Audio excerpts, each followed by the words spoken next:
अगर मरने के बाद किसी की बड़ाई कर रहे हो तो उसको थोड़ी ना प्राप्त हो रही है, भले तुम दुनिया में तुम डोंडी पीट कर कह दो, नगाड़े बजा बजा कर कह दो। भगवान कृष्ण जब तक भूमंडल पर रहे, स्वयं के सगे बुआ के लड़के शिशुपाल तक ने गालियां दे दी महाराज। दूसरे से क्या आशा रखोगे? स्वयं की बुआ का लड़के हैं, भगवान कृष्ण की बुआ के लड़के हैं। और भगवान दाऊ जी महाराज से कह रहे हैं ये बुआ का लड़का है और इतनी मुझे गालियां दे रहा है, आपको दिख रहा है? तो दाऊ दादा कहते हैं बुआ का ही लड़का है ना, दे लेने दे गाली। नहीं, कभी चोर कर रहा है, कभी कपट कर रहा है, कभी छल कर रहा है, कभी ग्वाला कर रहा है, कभी शब्दों पर शब्द बाण चलाए जा रहा है। तू क्यों चिंता करता है कन्हैया, बोलने दे। कन्हैया कहते हैं नहीं, दुनिया में दूसरे अगर व्यक्ति कोई उंगली उठाए, दूसरा व्यक्ति अपशब्द कहे, दूसरा व्यक्ति ताने दे, दूसरा व्यक्ति गालियां दे, चल जाएगा, पर कोई अपना अपना ही जो अपनों से जुड़ा हुआ है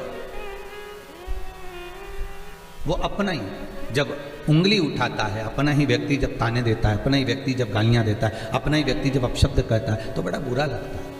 मेरे कृष्ण कह रहे हैं,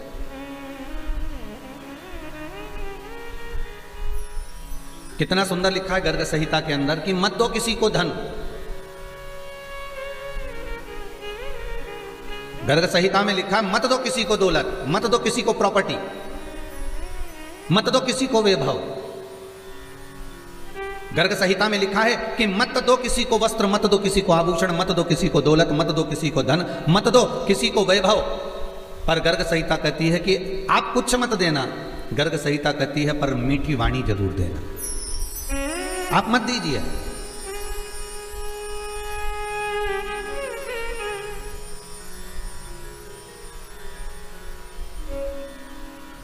एक मिठास से परिपूर्ण वाणी जरूर प्रदान करें। क्या भगवान शंकर भक्तों के घर में ऐसी आ जाते हैं? नहीं, निर्मल मन चाहिए।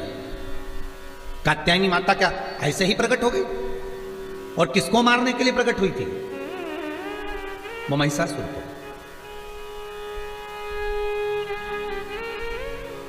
धनु राजा के दो पुत्र रंभ करम्ब,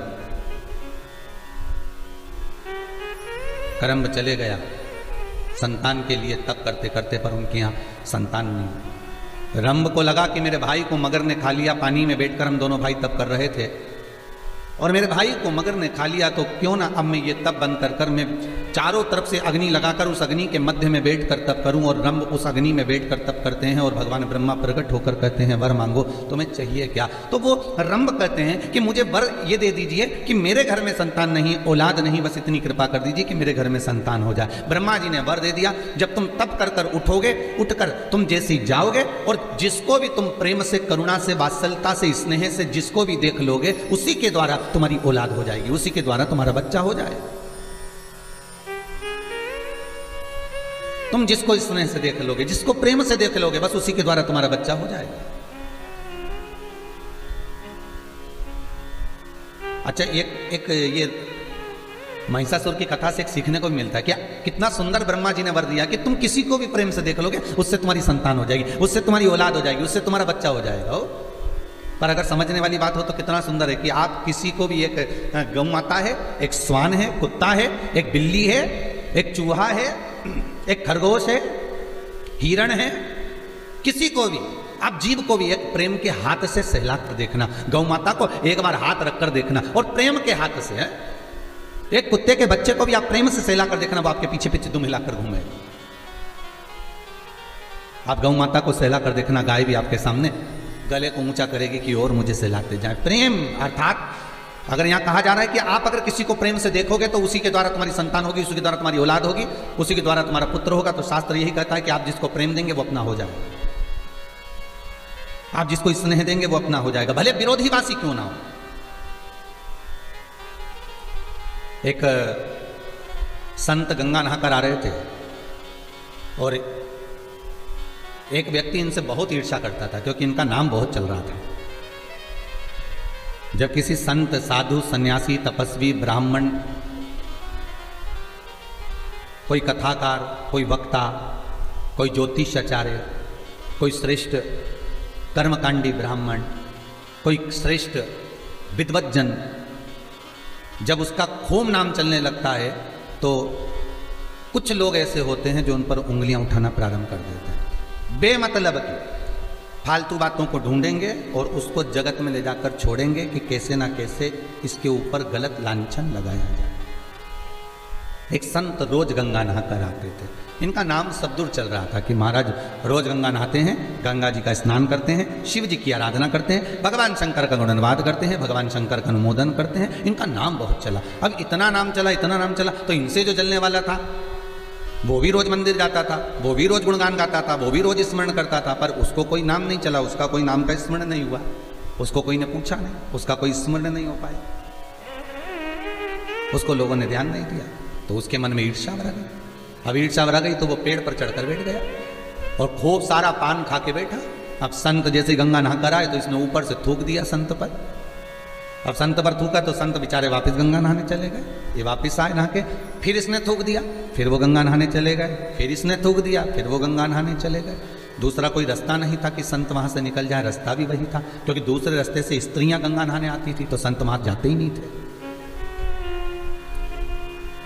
संत जब जब निकलते ये पेड़ पर बैठा बैठा थूकता रहता। संत ने इसको झांका तक नहीं, देखा तक नहीं, क्योंकि ये थूकने वाले को क्या देखे, इसको देखकर करना क्या, इसको नहीं देखे। वो बार बार थूक रहा है, वो बार बार स्नान कर रहे हैं। आए, अब की बार जब वापिस आए तो जो ऊपर बैठकर थूक रहा था उसके मुख में पान का पीक थूक सब समाप्त हो गया था। आकर चरण पकड़ लिए, गुरुदेव मैंने इतनी बार आपको थूका पर आपके मुख से कोई शब्द नहीं निकला। गुरुजी बोले तू मेरे पाँव मत पकड़, आज मुझे एक मौका दे दे कि मैं तेरे चरण पकड़ लूं। गुरुदेव आप मेरे चरण, मैंने आप पर थूका है, मैंने आप पर अपशब्द कहे हैं, मैंने थूका है आप पर और आप मेरे पांव पड़ना चाहते हैं। गुरुजी बोले, संत बोले भाई देख, रोज गंगा की एक डुबकी लगाकर चले जाता था, पर आज तेरी ऐसी करुणा हो गई, कृपा हो गई कि 108 बार डुबकी लग गई।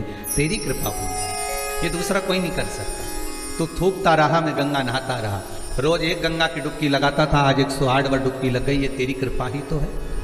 उसकी आंख में आंसू भर गए कि संत संत होता है, साधु साधु होता है, सन्यासी सन्यासी होता है, तपस्वी तपस्वी होता है, विद्वान विद्वान होता है।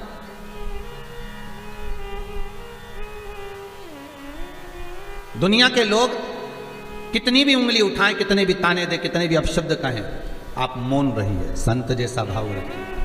आपकी निर्मल चादर, निर्मल भीतर से निर्मलता का भाव होना चाहिए, भाव शुद्ध होगा, भगवान मिलेगा। रंभ को वर मिल गया कि तुम जिसको प्रेम से देख लोगे उसी के द्वारा तुम्हें संतान हो जाएगी, बस प्रेम।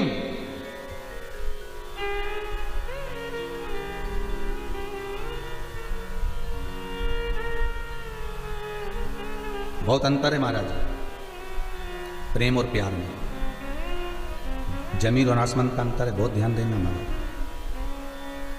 प्यार दिखावे का होता, प्यार में खून और खच्चर होता है, प्यार में एक दूसरे को मारने के लिए तैयार हो जाते हैं, प्यार में बर्बाद होने को तैयार हो जाते हैं। पर प्रेम में ना खून खच्चर होता है, प्रेम में ना अपशब्द निकलता है, प्रेम में ना ताने दिए जाते हैं। प्रेम केवल एक स्नेह का होता है, जैसे एक माता पिता का बच्चे से हो, एक करुणता का रहता है।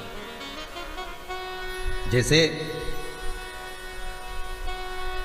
राधा जी ने भगवान कृष्ण से पूछ लिया था कि ये बताओ ठाकुर, हे कृष्ण मैं कहां कहां पर हूं बोलो। भगवान कृष्ण कहते हैं राधा तू मेरे नस नस में, राधा तू मेरे रोम रोम में, राधा तू मेरी धड़कनों में, राधा तू मेरे नयनों में, राधा तू मेरी जिह्वा में, राधा तू मेरी श्रवणता में, राधा तू मेरी रोमावली में, राधा तू मेरी धड़कनों में, राधा तू मेरी नस नस में। हर जगह पर राधा है। तो राधा कहती है कृष्ण अब ये बता दो कि मैं कहां पर नहीं हूं। भगवान कृष्ण कहते हैं राधा तू मेरी किस्मत में नहीं है, तू मेरे भाग्य में नहीं है। 16,108 रानियों के साथ में भगवान की शादी हुई, पर राधा के साथ कहीं पटरानियों में, रानियों में 108 पटरानियों में, 16,108 रानियों में राधा जी का नाम नहीं आता। महाराज तू मेरे भाग्य में नहीं है। प्रेम यही होता है, प्रेम में त्याग होता है, प्रेम में करुणा होती है, पर दुनिया के लोग प्यार और प्रेम को एक कर दिए, कहीं कह दिया हम तो प्रेम, इसको प्रेम नहीं कर सकते कि 2 दिन का हुआ और फिर आखिरी में तलाक हो गया। प्रेम कर कर, प्यार कर कर, स्नेह कर कर आपने शादी तो कर ली कि हम तो एक दूसरे को चाहते हैं, हम एक दूसरे को स्नेह करते हैं। शादी करने के 4 साल, 3 साल, 2 साल, 2.5 साल, 1.5 साल में अदालत में पहुंच गए और मालूम पड़े फिर तलाक हो गया। इसको प्यार नहीं कर सकते, इसको प्रेम नहीं कर सकते, इसको केवल साधारण सी भाषा में स्नेह प्यार कहा होगा। पर प्रेम की परिभाषा क्या होती है, प्रेम का परिभाषा का अंश क्या होता है, वो केवल एक होता है। प्रेम में ना अपशब्द होते हैं, ना ताने होते हैं, ना गालियां होती हैं। अगर हम भगवान से प्रेम करें हैं और भगवान ने अगर हमारा बुरा भी कर दिया है तो हम उसमें भगवान को दोष नहीं देते, हम अपने भाग्य को दोष देते हैं। यही प्रेम कहलाता है, इसी को प्रेम कहते हैं। उसमें हमने भगवान को दोष नहीं दिया है, गलती हमारी होगी, हो सकता है हमको कुछ सहन करना पड़ेगा, हो सकता है हमारे ऊपर कोई बात होगी इसलिए भगवान ने अच्छा ना किया। वो प्रेम,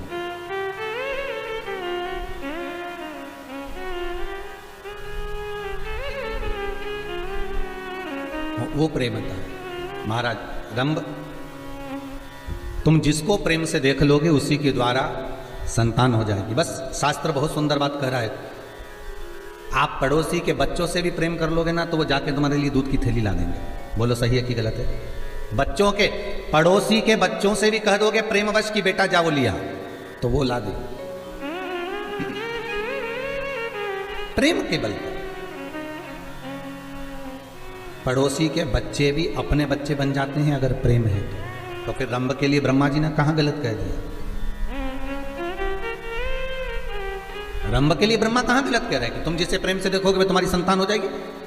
और जैसे ही रंभ उठा, सामने से एक महिष निकल कर जा रही थी, एक भैंस निकल कर जा रही थी, और रंभ ने उसी भैंस को, उसी महिष को प्रेम से देख लिया। प्रेम से देखा, भैंस का गर्भ ठेर गया, महिष का गर्भ ठेर गया। और भैंस का जब गर्भ ठेरा, जब भैंस अपने घर पर गई तो इसका जो भैंसा था, महिषा था, उसने देखा कि मेरी पत्नी गर्भ से कैसे हो गई। ध्यान लगाया उस महिषा ने, उस भैंसे ने, तो ध्यान में आया कि रंभ के दृष्टि से इसका गर्भ ठेर गया। और रंभ की दृष्टि से अगर गर्भ ठेरा तो इसको क्रोध आ गया। रंभ जा रहा था अपने घर की ओर, भैंसे ने, महिषा ने दौड़कर उस रंभ के प्राणों को हर लिया। जब रंभ के प्राण हर लिए, मर गया रंभ। रंभ का अंतिम संस्कार हो रहा था, चिता तैयार हुई, उस पर रंभ को रखकर जलाया जा रहा था, अंतिम संस्कार किया जा रहा था। उसी समय पर भैंस को लगा, महिष को लगा कि बताओ, हम इसका पुत्र मेरे गर्भ में है, अर्थात अगर इसका पुत्र मेरे गर्भ में है तो मैं इसकी पत्नी हूं, और पत्नी का कर्म है कि पति के साथ सती हो जाए, तो क्यों ना मैं अपने पति के साथ सती हो जाऊं। और धधकती हुई अग्नि में, धधकती हुई चिता में वो भैंस, वो महिष कूद गई, और जैसे ही कूदी उसके गर्भ से एक बच्चे ने जन्म लिया जिसका नाम महिषासुर हुआ। क्या नाम पड़ा है? महिषासुर। एक बेटे ने जन्म ले लिया जिसका नाम महिषासुर हो गया। अब महिषासुर ने जन्म तो ले लिया, पर महिषासुर ने विचार करा कि देवताओं से द्वेष करूंगा तो मैं मारा जाऊंगा। महिषासुर ने सबसे पहले ब्रह्मा जी से तप करा, और ब्रह्मा जी का तप कर ब्रह्मदेव से कहा, ब्रह्मदेव मुझे वर दीजिए कि मैं मरूं ना। ब्रह्मा जी ने कहा, यह तो हो ही नहीं सकता कि तुम नहीं मरोगे, मरना तो पड़ेगा। मृत्यु लोक में आए हो तो मौत तो निश्चित है। माता के गर्भ से जब तुम्हारा जन्म हुआ, नाल कटी, उसी समय पर लिख दिया गया था कि कहां मरोगे, किस जगह पर मरोगे, कौन सी तिथि, कौन सा पल, कौन सी घड़ी, कौन सी जगह, एक एक स्थान को निश्चित कर दिया गया था कि कहां तुम्हारे प्राण छूटेंगे, किस जगह पर तुम मरोगे, तुम्हारी अंतिम संस्कार, अंतिम जगह कहां होगी, अंतिम श्वास तुम किस जगह पर लोगे, वो निश्चित करा गया। अंतिम पल, अंतिम घड़ी, अंतिम क्षण निश्चित किया। इसलिए शायद कबीरदास जी कहते हैं, गुरु की करनी गुरु भरेगा, चेला की करनी चेला उड़ जाएगा हंस अकेला। जिसके कर्म का भोग जिसको भोग,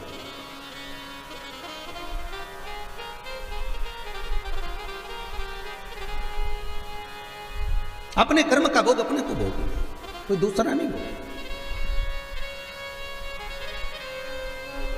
हम कई बार कहते हैं माताओं से, आप अपने पतियों से कभी कभी पूछा करो, आप जो कमा कर ला रहे हो वो किसके लिए कमा रहे हो।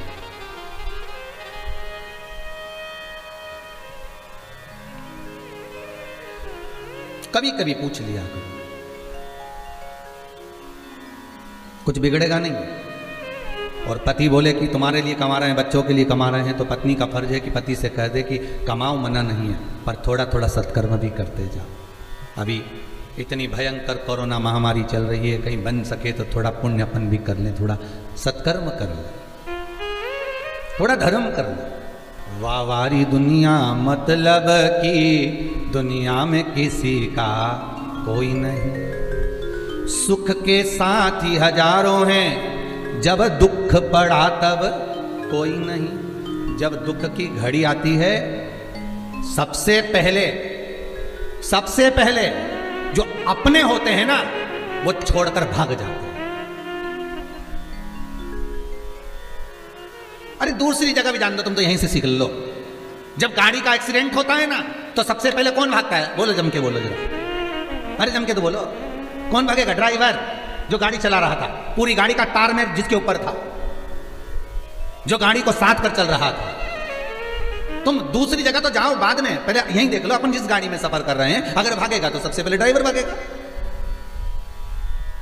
ट्रक का एक्सीडेंट होगा तो सबसे पहले ड्राइवर भागेगा। भले कंडक्टर जो बैठा है उसमें बेचारा, क्लीनर जो बैठा हो बेचारा, वो भले मरे, परंतु वो तो भाग गया।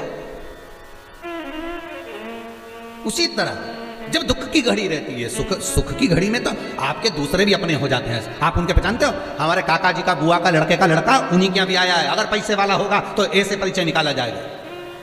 अगर धनपति होगा तो परिचय निकालने में देरी नहीं लगेगी, और कहीं का गरीब होगा तो कोई परिचय नहीं निकालेगा। अरे भैया कौन परिचय? तो यहाँ क्या उसके काका बुआ फूफा कोई नहीं थे? पर होंगे। पर सुख के समय पर सब साथ हैं, पर दुख के समय पर कोई साथ नहीं। और मेरा निवेदन रहा है, आज फिर कहता हूँ, उस दुख की घड़ी में हो चाहे सुख की घड़ी में हो, मेरा निवेदन है उस भोलेनाथ को भूलना मती। शंकर आएगा, तुम्हारा सारा कार्य कर कर वही जाएगा। माता के स्तनों में जब वो दूध दे सकता है पेट भरने के लिए, बच्चों के लिए, तो मरने के समय पर भी अगर कोई वचन निभाने वाला होगा तो वो परमात्मा ही होगा। दूसरा कोई नहीं आने वाला, आएगा तो वही आएगा, कोई दूसरा नहीं।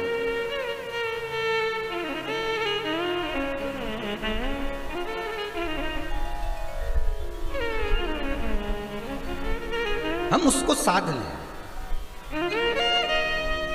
अरे कितना सुंदर कहा है ब्रह्मा जी ने, प्रेम करोगे तो किसी से भी तुम्हारी संतान की प्राप्ति हो सकती है। प्रेम करोगे तो हो सकता है पराये भी अपने हो जाए। प्रेम के लिए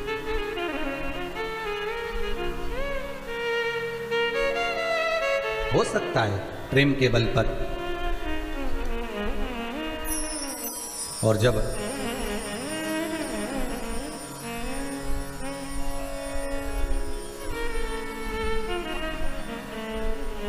भगवान भूत भावन भूतेश्वर शिव की कथा कर रही है, ब्रह्मा से वर मांगा गया कि आप हमें वर दे दीजिए। तथास्तु ब्रह्मदेव कहते हैं मांगिए क्या चाहिए, बस मैं मरूं ना। तो ब्रह्मा जी कहे ये तो हो ही नहीं सकता, मृत्यु निश्चित है, वो मरना तो पड़ेगा,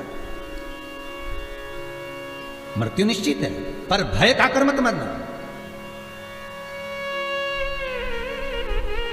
द्रौपदी सबसे ज्यादा कब रोई थी? जिन्होंने भागवत सुनी हो तो उत्तर जरूर दीजिएगा। टीवी चैनल के माध्यम से जितने लोग आस्था टीवी पर कथा सुन रहे हैं उनसे भी निवेदन है, बोलो, अपने मन से बोलो। उत्तर तो हम बता ही देंगे, पर आप थोड़ी सी देर के लिए सोचो कि द्रौपदी सबसे ज्यादा कब रोई थी? उसका चीर खिंचाया जब रोई थी क्या? वन में गई थी तब रोई थी क्या? सारे रिश्तेदारों के सामने वस्त्र खींचा गया तब रोई थी क्या? नहीं। द्रौपदी सबसे ज्यादा कब रोई थी? जब सोते हुए 5 पुत्रों का वध हो गया था। कब रोई? जब 5 पुत्र सोते हुए मर गए। तो युधिष्ठिर ने पूछा, द्रौपदी तू इतनी विद्वान नारी, तेरी विद्वत्ता के तो लोग बखान करते हैं, भजन करते हैं, तेरा स्मरण करते हैं, और तू अपने पुत्रों के मोह में रो रही है? पुत्रों के मोह में? द्रौपदी कहती है पुत्र मर गए उसका रोना नहीं आ रहा, तो फिर रो क्यों रही है? द्रौपदी कहती है पुत्रों के मरने पर नहीं रो रही हूं, रो इस बात के लिए रही हूं कि इन पुत्रों को युद्ध के मैदान में मरना था और ये पलंग पर सोते सोते मर गए। इन पुत्रों को युद्ध के मैदान में मरना था और ये पलंग पर सोते सोते मर गए। मुझे रोना इस बात का, मैं रो इस बात के लिए रही। बस आपसे भी निवेदन है, युद्ध के मैदान में मरना है हमको, हमें डर से नहीं मरना। कोरोना का भय नहीं होना चाहिए तुम्हारे भीतर कि जरा से तुमको सर्दी खांसी हुई, जरा सा तुम्हारा गला सूखा जरा सा तुम्हारा स्वाद आना बंद हो गया, तुमने सोच लिया कि अब तो बस जाने का समय आ गया, आंख में आंसू भर रहे, एकांत में कमरे में पड़े हुए रो रहे, बिलख रहे। अब सबसे कह दिया दवाई गोली लो, डॉक्टर को दिखाओ, मुख पर मास्क लगाओ, सैनिटाइज का प्रयोग करो, सोशल डिस्टेंसिंग रखो। मना नहीं है, दवाइयां भी पूरी लो, डॉक्टर को भी दिखाओ, जांच भी कराओ। और अगर मान लो रिपोर्ट जैसी भी आए, पर निवेदन केवल इतना है कि डरना नहीं है, युद्ध के मैदान में जाना है।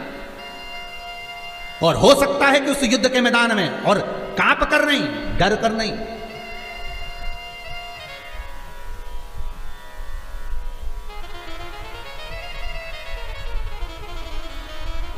भय से नहीं जाना। होगा वही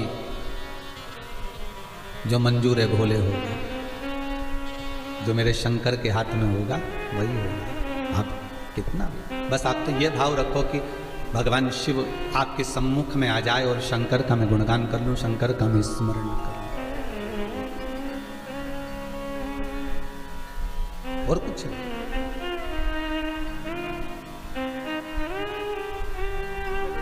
और जब शंकर का गुणगान भगवान ब्रह्मा जी कर रहे हैं, महिषासुर मृत्यु निश्चित है, आएगी जरूर, तो महिषासुर ने भी कह दिया अगर मृत्यु निश्चित और आप कह रहे हो कि आएगी जरूर, तो फिर मुझे वर दीजिए, मांग तुझे क्या चाहिए। मरूं तो स्त्री के हाथ से मरूं, स्त्री के हाथ से। ब्रह्मा जी हंस दिए, मुस्कुरा दिए। जब कोई ऐसा वर मांगते हैं ना तो ब्रह्मा बड़े हंसते हैं। ब्रह्मा जी को हंसी इस बात की आती है कि 3 तारा से मरे हुए व्यक्ति को तो वैसे ही स्वर्ग नहीं है, ठीक है। एक पानी में डूब के मरा हुआ, एक सर्प का डसा हुआ, और एक स्त्री के हाथ से मरा हुआ, और ये वर क्या मांग रहा है कि स्त्री के हाथ से मर जाओ। तो ब्रह्मा तो वैसे खुश हो गए कि इनकी बुद्धि ना जाने कब फिर गई है। अगर मांगना ही था तो ये मांग सकते थे कि अगर मरूं तो भगवान शंकर का गुणगान करते करते मरूं, मैं भगवान का स्मरण करते करते मरूं, भगवान का भजन करते करते मरूं, भगवत नाम स्मरण करते हुए मरूं।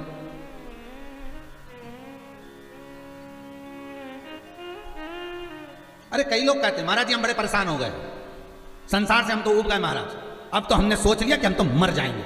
तो हम उनसे कहते मरो, पर थोड़ा सा फैशन चेंज करो। ये रस्सी बांधकर, जहर खाकर, पानी में डूबकर, ट्रेन के नीचे, गाड़ी के नीचे, ऊपर से गिरकर, ये तो ओल्ड फैशन है मरने का। कोई नया फैशन निकालो मरने का। मरो मरो सब कोई कहे, मर के देखे कोई, मरो तो ऐसा मरो कि फिर संसार में जन्म ना हो। इसलिए अगर मरना ही है और तुमने प्लानिंग कर ली कि मुझे मरना है, मैं तो संसार से उब गया, मैं तो। और एक बात हमेशा याद रखो, नौकरी करने वाला व्यक्ति, ड्यूटी करने वाला व्यक्ति अगर अपनी ड्यूटी से मुंह चुरा कर भाग जाता है तो उसको दूसरे दिन ज्यादा ड्यूटी करना पड़ती है। उसी तरह तुम अगर संसार से ऊब कर परेशान होकर मर भी जाओगे ना, तो तुम्हें वापिस जन्म लेकर फिर ड्यूटी करना पड़ेगी, फिर भोगना पड़ेगा। इसलिए मरने की तो प्लानिंग करो ही मत। और अगर प्लानिंग कर ली है तो भगवान का भजन करो, सेवा करो, अर्चना करो, अच्छा कार्य करो, अपने हाथों से पुण्य करो, धर्म करो, दान करो, सत्कर्म करो। भगवान से कहते रहो, हे भोलेनाथ मुझे ऐसा धन देना कि मैं भले परिवार में ना लगाऊं पर सत्कर्म में लगाता रहूं, कोई को भूखा ना जाने दूं, किसी के आगे किसी को हाथ ना फैलान दूं, ऐसा धन मुझे दे। और फिर सेवा करते करते करते करते प्राणों को त्याग दो। तो मजा है कि हाँ प्राण त्यागे। फिर हम भले खिलवा देंगे कि हाँ इसने सुसाइड कर लिया है, फिर हम भले कह देंगे, पर भगवत भजन करते हो, स्मरण करते हो। मुझे दास बना कर रख लेना,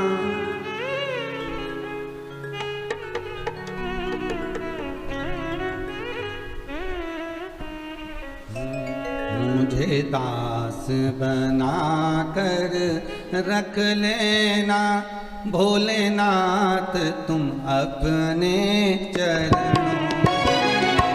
मुझे दास बना कर रख लेना, भोलेनाथ तुम अपने चरणों में। मुझे दास बना कर रख लेना, भोलेनाथ तुम अपने चरणों में। मुझे दास बना कर रख लेना, भोलेनाथ तुम अपने चरणों में। भोलेनाथ तुम अपने चरणों में, भोलेनाथ तुम अपने चरणों में।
पर डाला मेरा मोह, तेरे दर पर डाला तेरा मोह, तेरे दर पर डाला मेरा मोह।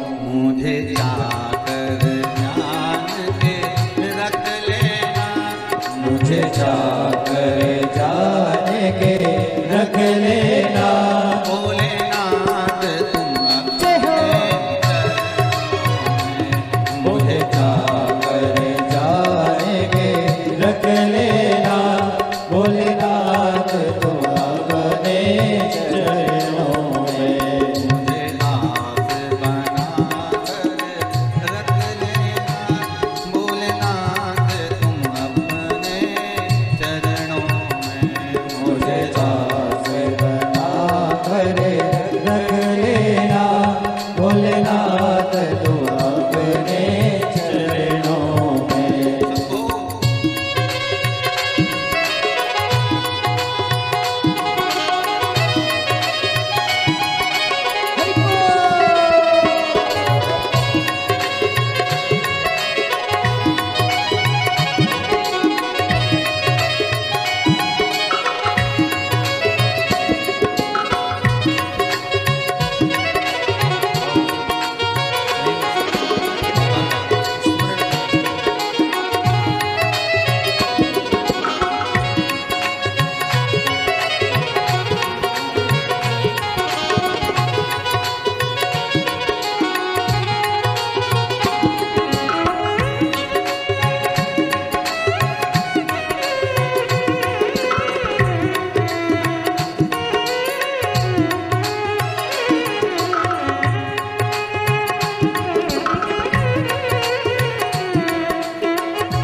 जब अधम से अधम को तारा है, जब अधम से अधम को तारा है, जब अधम से अधम को तारा है, जब अधम से अधम को तारा है, उसमें भी नाम हमारा है, उसमें भी नाम हमारा है, उसमें भी नाम हमारा है।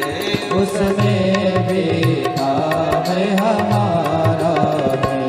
मुझे भार समझ के रख लेना, मुझे भाग समझ के रख लेना, भोलेनाथ तुम अपने चरणों में।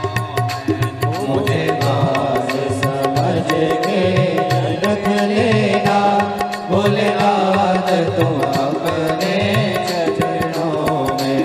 मुझे दास बनाकर रख लेना, भोलेनाथ तुम अपने चरणों में। मुझे दासी बना कर रख लेना, भोलेनाथ तुम अपने चरणों में।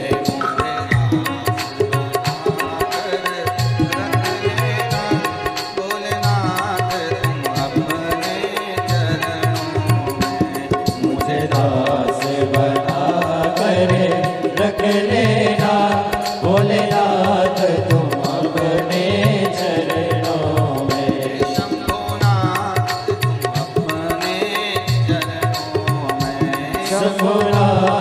तुम अपने चरणों में। करुणा सागर, करुणा करने वाले महिषासुर ब्रह्मदेव से वर मांग रहे हैं। ब्रह्मा जी वर दे दो कि मैं अगर मरूं तो स्त्री के हाथ से मरूं, स्त्री के हाथ से।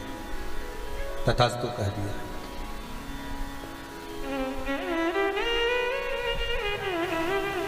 ठीक है,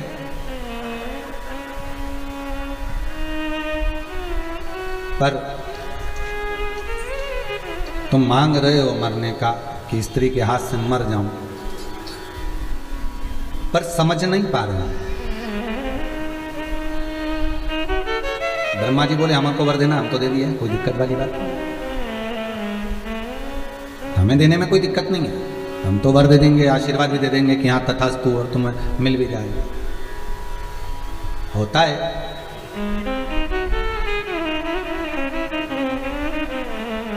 हमारा निवेदन पहले भी रहा, आज फिर कहते हैं, बेटे को कभी भी अपने माँ बाप से मांगना नहीं चाहिए। कब? जब कमाने लग जाओ, नहीं कमाओ जब तक आप अपने माँ बाप से मांग लोगे चल जाएगा, बट तुम जब कमाने के लायक हो जाओ, शरीर ऐसा हो गया कि तुम कमा सकते हो, नौकरी सर्विस धंधा पानी जो कर सकते हो कर सकते हो, फिर नहीं मांगना माँ बाप से। फिर प्रॉपर्टी जमीन जायदाद वो किसको दे रहे हैं ये उनके ऊपर, तुम्हारी मर्जी पड़े जिसको दो।